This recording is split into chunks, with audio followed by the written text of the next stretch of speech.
president of DraftCountdown.com, Scott Wright, here on the Sports Bash 97.3 ESPN.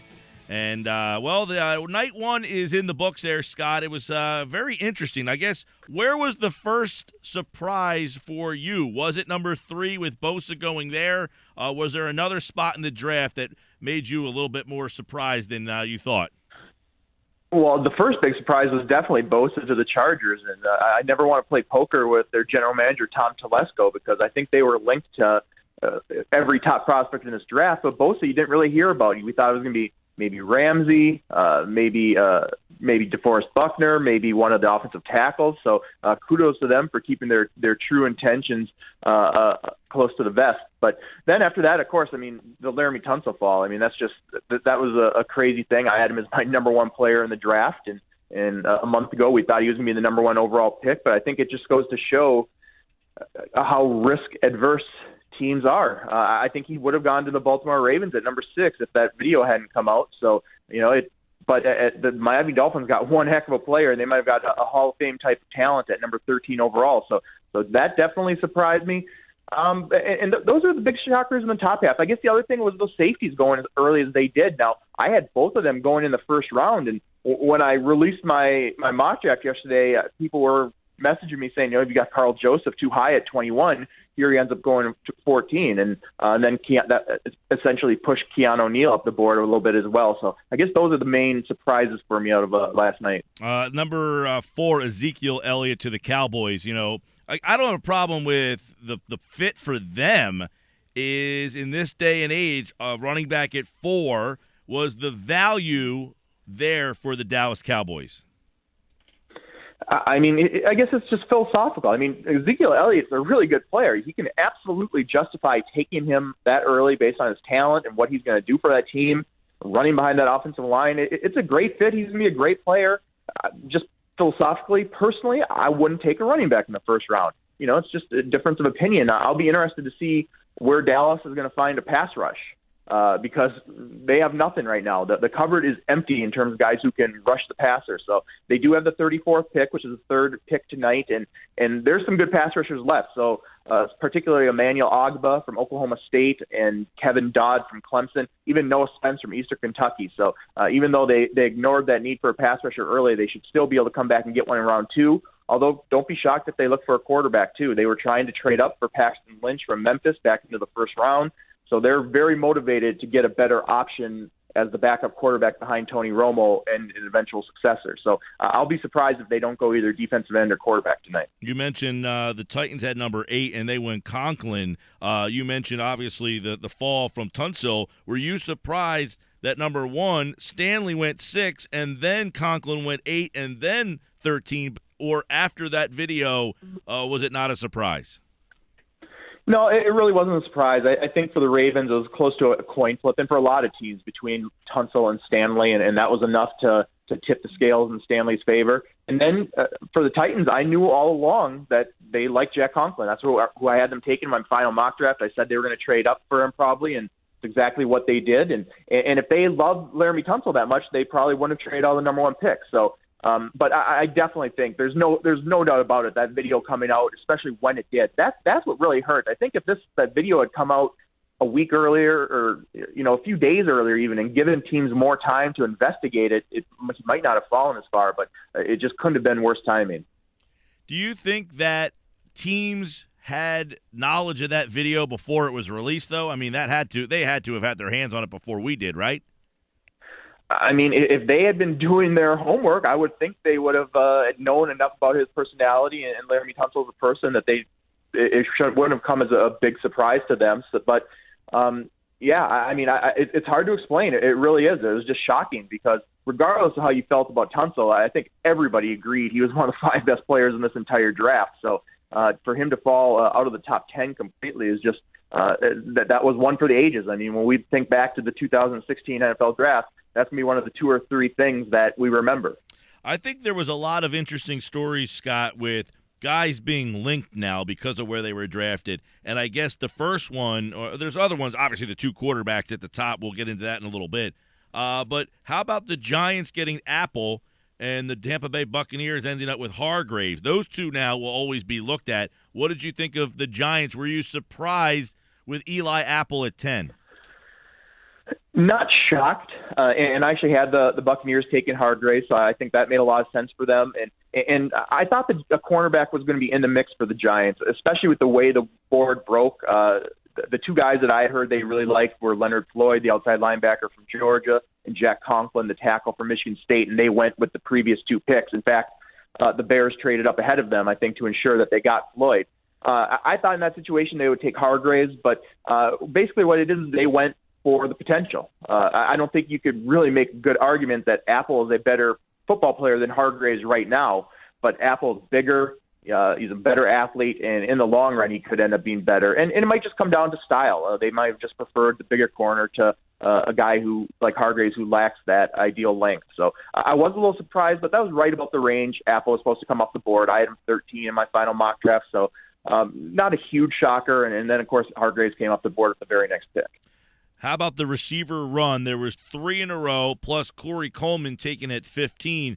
Treadwell, who many thought was the clear number 1 maybe a month ago, ends up being the 4th of 4. Was that a surprise, the way the receivers went?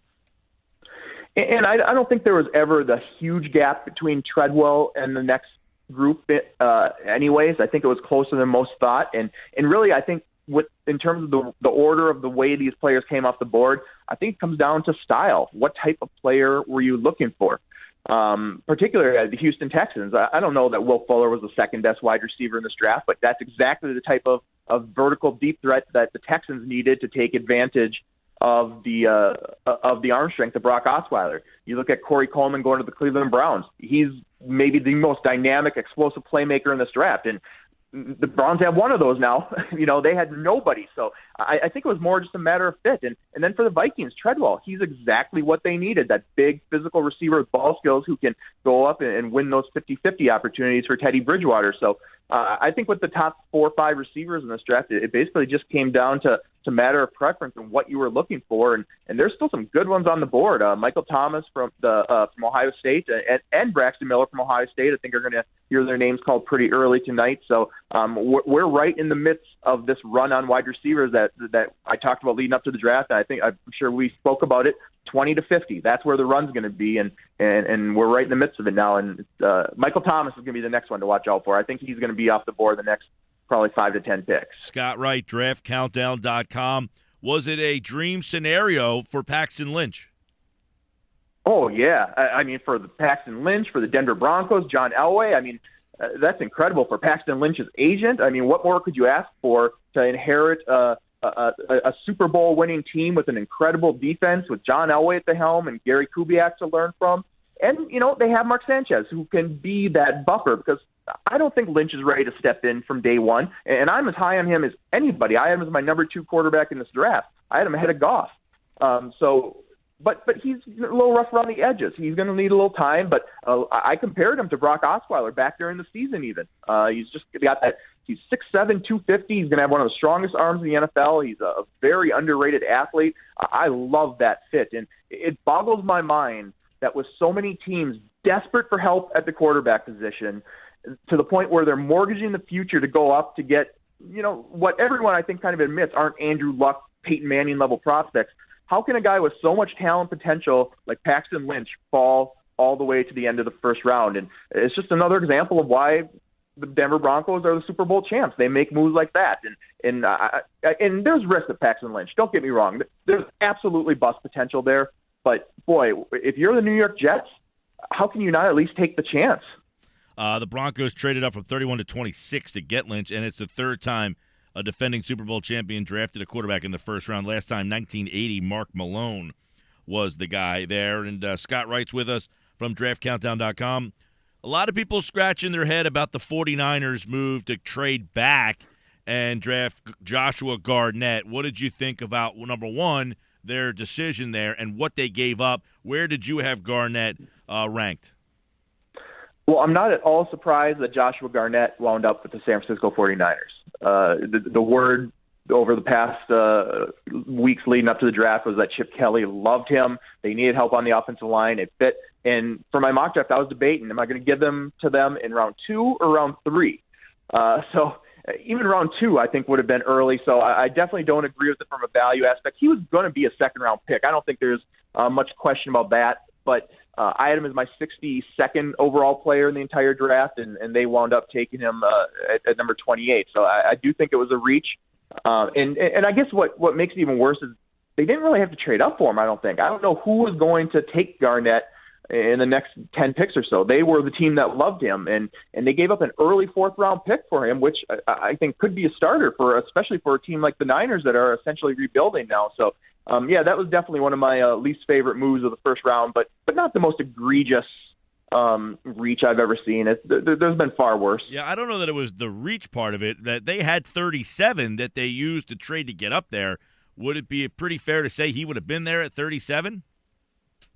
I would sure think so, but they might have had information that somebody else was going to take him, or maybe they got played. Maybe they were tricked into thinking somebody else was going to take him.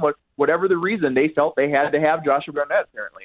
Robert Kimdichie, who some people had, in the top 10 a while back, he had some issues of his own. Same school, that's interesting there. Ole Miss, he goes to 29. I think great fit, great team, great value in that spot.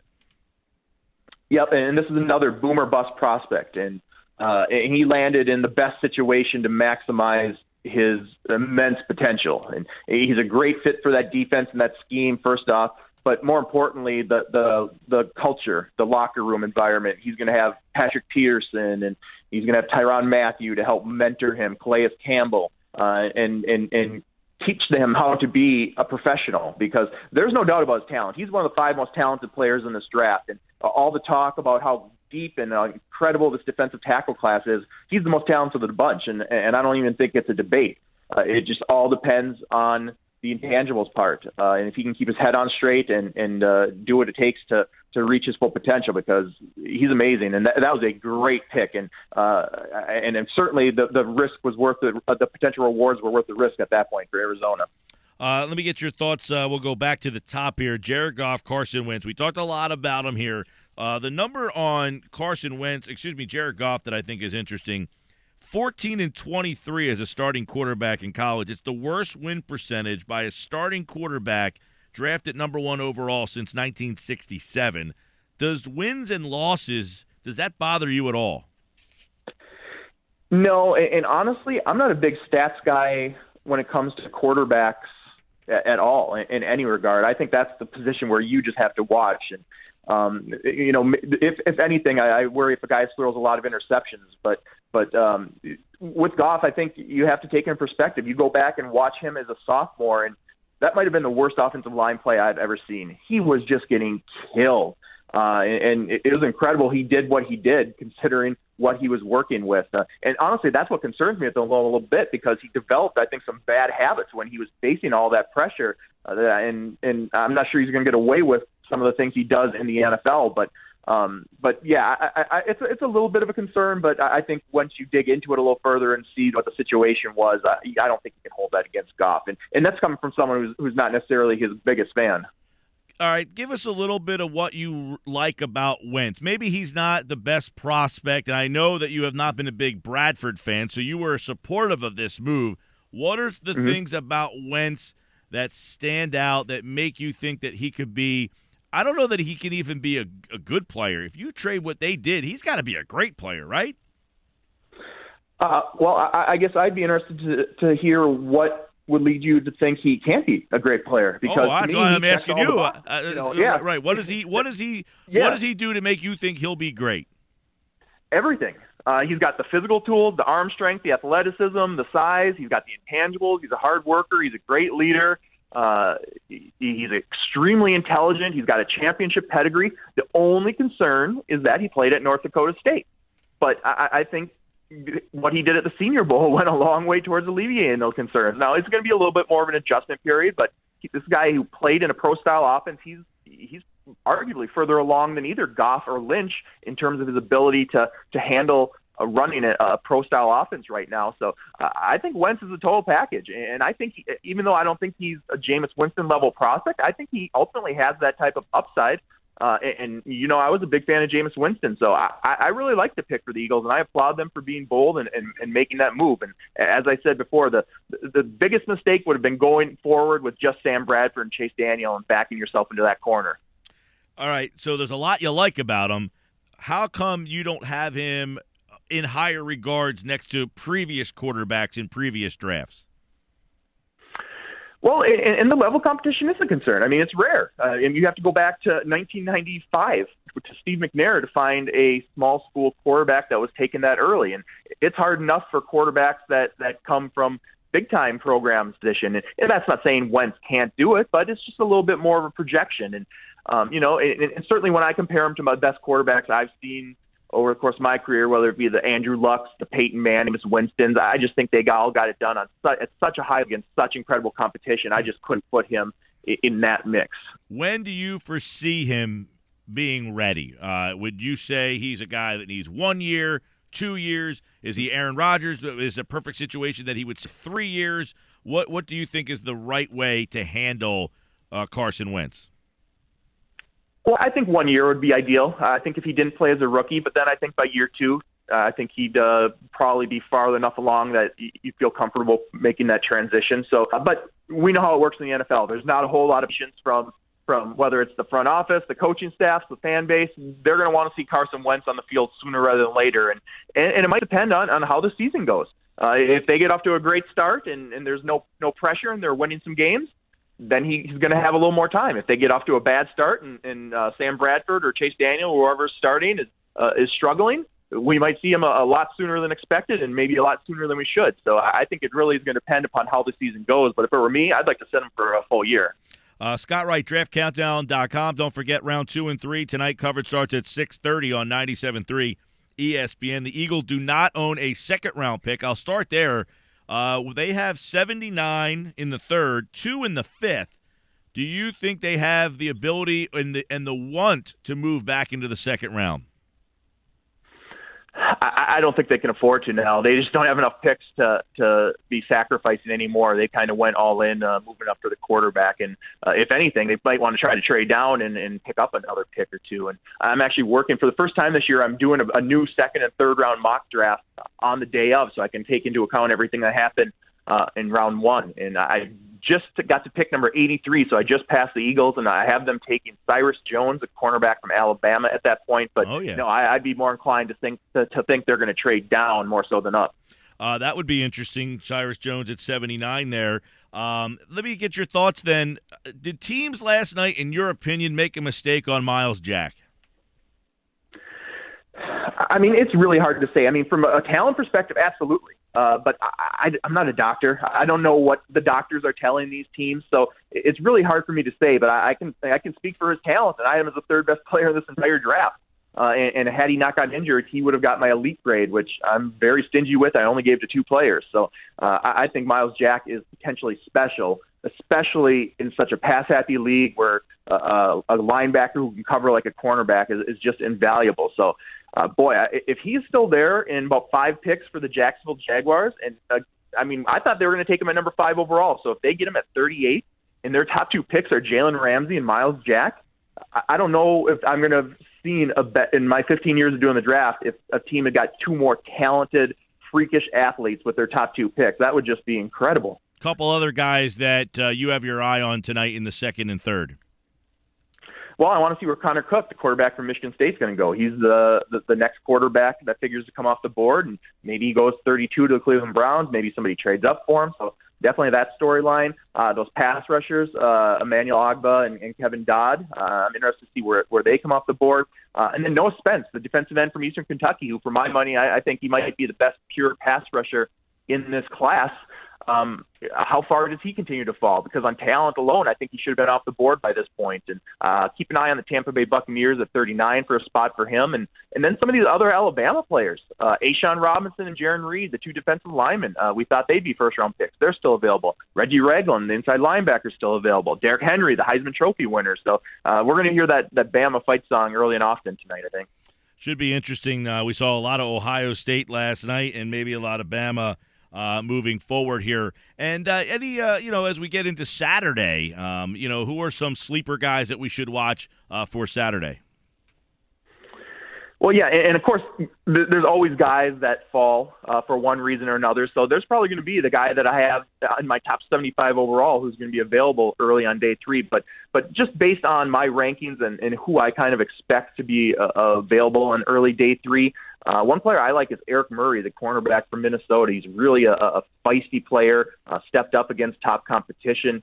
So I'm a big fan of his. A couple of linebackers, Tyler Matakevich from Temple and Wright from Arizona, two players who might be a little undersized or not have the ideal athleticism that you look for, but all they do is make plays. And you think back to Chris Borland a few years ago, how he slid in the draft and wound up being a great player until he unexpectedly retired. How about Austin Johnson? Didn't hear his name last night. Should we anticipate hearing it in the second round tonight? I think so. And I think in a lot of years he might have been a first-round pick. It's just going to be a victim of this incredibly deep class of defensive tackles. And I actually have him going in this mock I'll be posting later on, number 53 to the Washington Redskins. I think that could be a fit. They need to bring in some, additional help in the trenches. So, yeah, I think he'll hear his name called sometime in round 2. And he's going to be a good value. At any point now, Austin Johnson is going to be a good value. And honestly, he's one of my best players available. I think I have him as maybe my third or fourth best player available at this point. All right, the draft resumes tonight. The coverage begins at 6:30 here on 97.3. Check out draftcountdown.com for the second and third round mocks coming out. And, of course, Scott Wright here on the Sports Bash 97.3 ESPN with a look at round 1 and a preview of round 2 and 3. Thank you, Scott.